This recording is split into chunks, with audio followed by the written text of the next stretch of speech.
wandiika. Oyogera milioni 3 nze sizirina.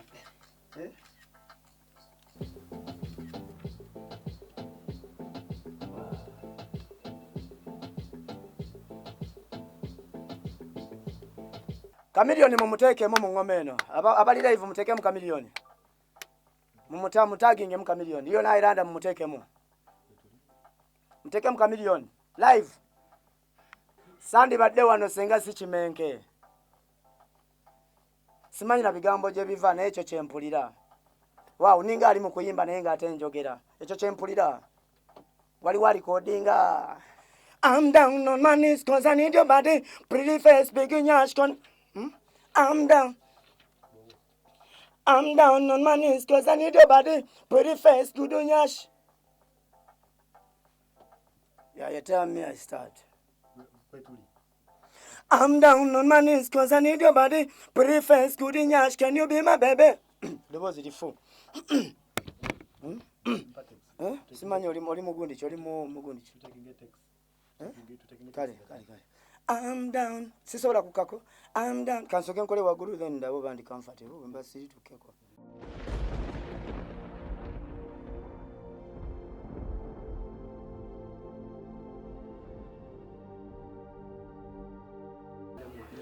Nange neseme. I'm so humbled okubanga ndi wano mu maaso ga kamera zino. Mbagala nnyo mwenna bonna, mbagala nnyo era mbebaza omukisa ogumpeereddwa. Auna kuwali tusanze wa alienski mu studio wa Oluyimba lw'ofumba. Tugambe studio zonna ba producer bakweganye okujoana owa Kibanda. Kibanda yannyanirizawo nga yawulidde obuzibu bwange. I am acknowledging nti omuntu eyasooka okunkubira yali Mickey Wine. Nze sifaayo omwagwa side ky'omulala avaawa. Nze ndi independent. Mickey Wine yankubira nekuddako, Kenzo nankubira, Kibanda nankubira. I respect nti banfaako. Yensonga lwaki ndi wano kubanga era wakabi gemazima. Ate yampuliza nga family. Yampadde family. Kyenyezo okugamba nti mpulira nga negaseko family ye nefuuka yange. Ndi musanyufu ku lwekyo. Yensonga lwaki ndi wano. Oluyimba lwe ndi mukola kavaibu kazze nga nemusaba tukolemu wamu era tankaluubiriza. Alabika akyali bize naye nze ntaddeyo byentaddeyo. Ndi sure nti agenda kujja ateekemu. Oluyimba lwamwe babiri. Tugenda kukola kolabo babiri. Taito y'oluyimba lwaki yafunedda oba tenaba. Sisobola kisalawo bwomu kubanga oluyimba sirulimu bwomu. Ayinza n'okujja n'agamba olwo si lwayagala. So sisobola dulangirira.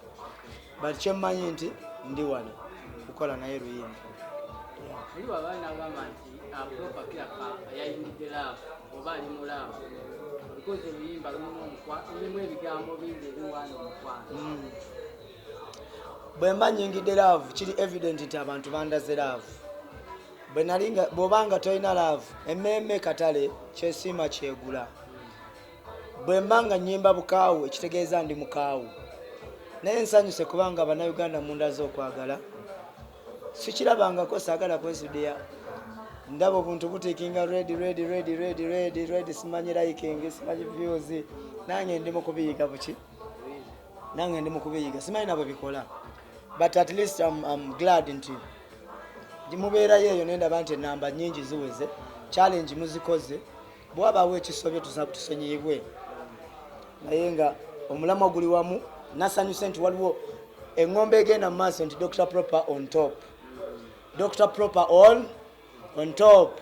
Kyendabye eyo njiri gye batambuza Kibanda nkwagala nnyo. Weebale kunjagaliza yantuulidde nange mu ngoma. Masanyalaze mangi. Dr. Propa. Wangi muganda.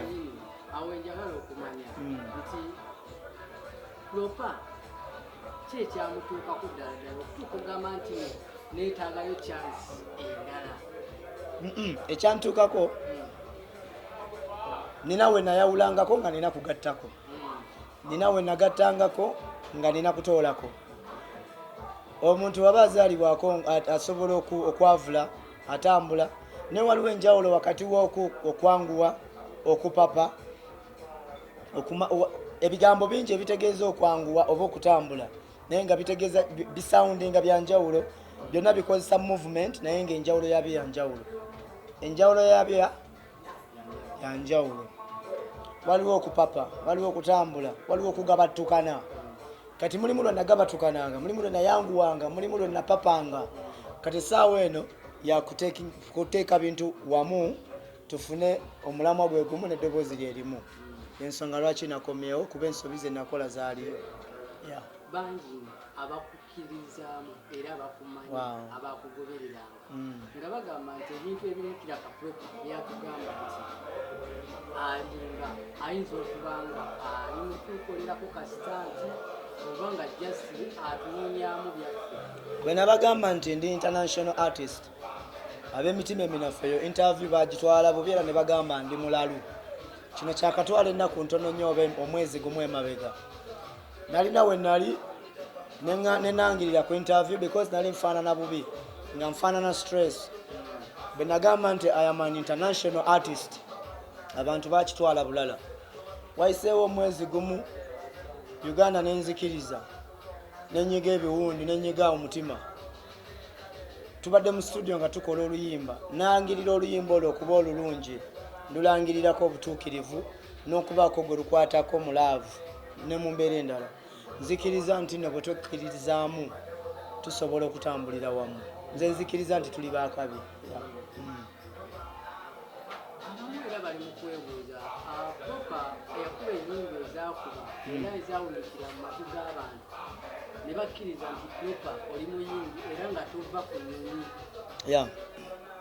sente waziteekawa omuntu abuuza Dr. Propa sente yaziteekawa abanga atakolanga ku sente kirungi nnyo omuntu okumugamba nti naggwamu kituufu naggwamu naye tosobola kuggwamu nga tofunangako nzirawaawo kirungi okugamba omuntu nti yaggwamu naye kirungi okugamba omuntu nti yaggwamu kuba kitegeeza yafunako naye wali atafunangako so when you judge me sooka otunuulire criteria abantu bakola batya sente tosobola kwewuunya kugwa kwa muntu bw'oba wafunako omuntu asobola okwewuunya okugwa kwanga batafunangako kuba naye yafuna alina okusuubira okugwa at one time yes era n'ennyumba gye twalabye abeera n'ogamba nti awo ennyumba weeri yebimu ku byobugagalo bye wali olina oba poloti eyali eyo yewaguza oba tugambe oba mukwano gwo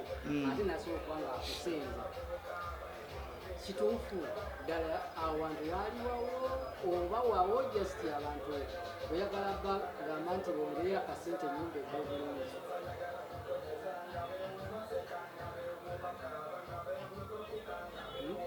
wali abantu abalina endowooza yebwete omusaawa eno nga balowooza nga bw'oŋŋambye kale Dr. Propa kyenakoze bakuyita kukunama nsaba obutanyigiriza nnyo kwennyonnyolako nnyo kuba olwedde nakunamye ekyo kimala nakunamye kubanga mbadde siri bulungi mu kwebikka empewo bwekufuuwa bweweebikka eba ekufuuye bweweebikkula ebbugumu liba liyitiridde nakoze eki ku byonna wangi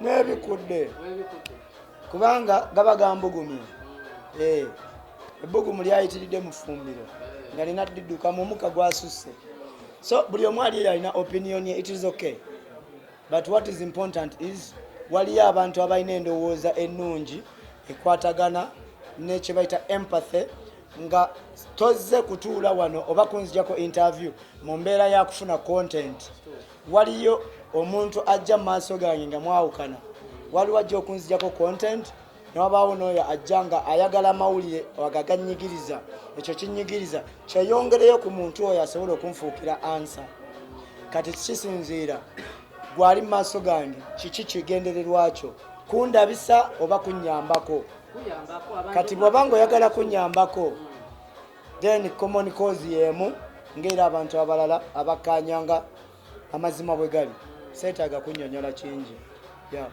Era wenyini abadde n'ogamba nti eyaddala kirabika wakulaba omu mu bulamu bwe bwonna obwa bulijjo nti era oba oliawo wakuzibwa bukuzibwa mu biseera oba oliawo embeera eno nga tinabatanamu otwala obudde osoonoonyereze ddala abazadde abakuzaala bakyaliyo bate bakyaliyo. Nkuze n'abazadde abanzija mu ddwaliro bazadde bange maama ne taata nkuze nabo balamu. That means bino byenjogera byaŋŋambibwa kubanga era mu ddwaliro saaliyo. Singa tebaali bo era n'eddwaliro ly'ekitovu saali litegedde nti gye nazaalibwa. Kati nange ndi mu reported speech nesobola kubeera ng'ambawa kye simanyi kuba mba sikimanyi. Ebyo byaŋŋambibwa byebyo bye ndipootinze bye bataŋŋamba sibimanyi.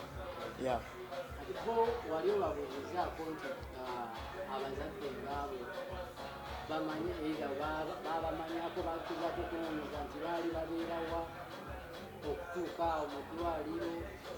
Mu records mulimu ekyalo bakiyita Kyato. Kyato kiri Masaka. Awo wenkoma okutegeera. Wenkoma okutegeera. Naliyo Masaka nga nkyali under management ya Patricia. Abasinga mwamumanyi. Twagendayo wamu era twagamba abannamawulire kyavaayo. Kwe kumanya erinnya lya Kasolo nti mu bitabo mulimu Kasolo nga lerinnya lya taata.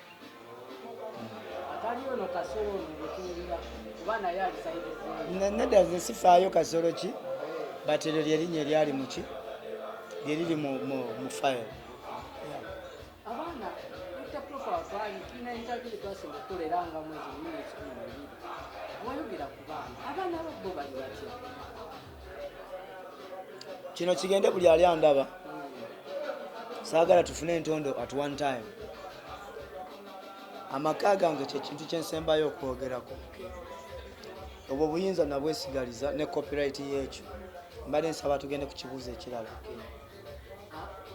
Wetwogera ku second chance Muganda abantu ebyaddala ndaba batandise okubanga ate bapikingira ddala osege era message zebasinga okuzaamu bakuzaamu nga bagamba yes watuyimbira tukwagala utakuuka kunawo naye oba oliawo okomyewo otya abantu ngaba balina obusobozi kubanga twogerako abo abategesi bapromoters baproducers abamu abalina entegeera egamba nti omuyimbi ono yaliwo ew'amaanyi esawa kano tusobola okukwatagana naddamu n'afuuka era ensonga eri mu bantu asobole okuba nga bamwagala asobole naye okuba omuyimbi gwe nasoose okukubirako manya promota gwe nasoose okukubira era sinze namukubidde direct ne manager wange Kavulu Kenneth yamukubidde gwe twasoose okuwa obwesigwa twabuwadde Abitex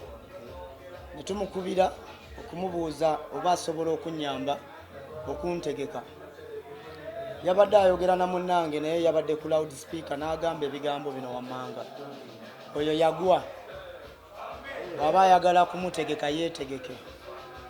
Byebyo ebigambo ebituleetera depression eno gye mulaba ebigambo ebitumalamu amaanyi nti sazze kulumizibwa nazze lino nditwalanga ggwonero nazze mu ggwonero kweyabya nfune okuyambibwako naye omu ku bapromota binabadde neesibyeko yagambye nagwa era neetegeke bwe mba njagala okuyimbira abantu bange kyannumye muganda wange kyova olaba nkyogeddeko. Yes naye nkikakasa nti Katonda ajja kundeetera omuntu oyo alindaga abantu mbayimbire.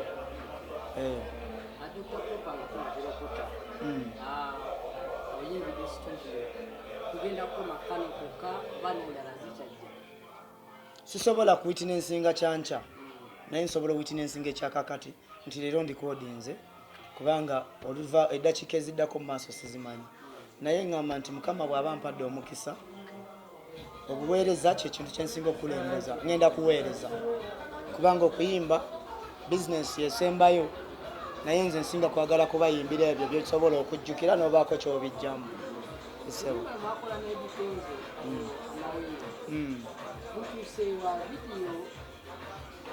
Oyo mukama wange akyali busy naye bw'anaasiima ajja kumpa feedback kayita mu management ye naye mu bwangu ddala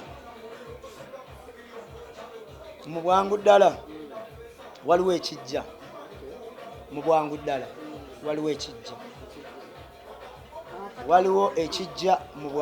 ddala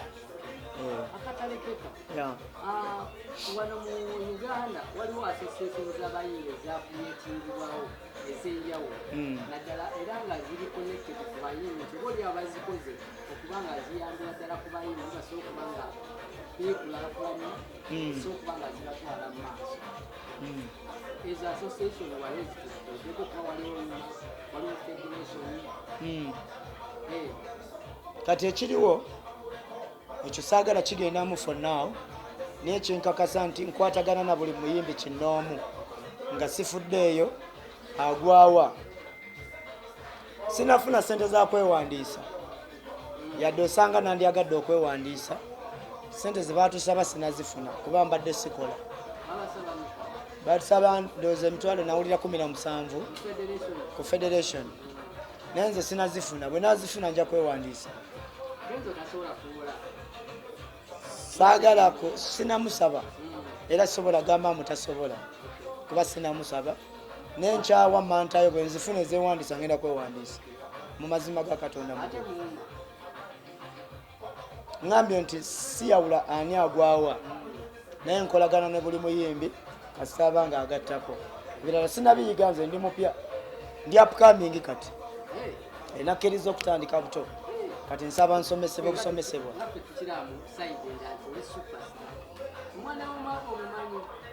naye ntandise butandisi nakatandika yenzeera naye saakola sente kuba bwoba wakabi okola sente saakola sente sifunangako kwagalibwanga abantu kwe bandaze kati simanyi oba bankiina sikifunangako era ndi musanyufu nnyo bamunandabanga nina amazina g'ennyenye eyo munsaasira just ndi excited kale baganda bange mbagala nnyo mwebale nnyo mwebale ddala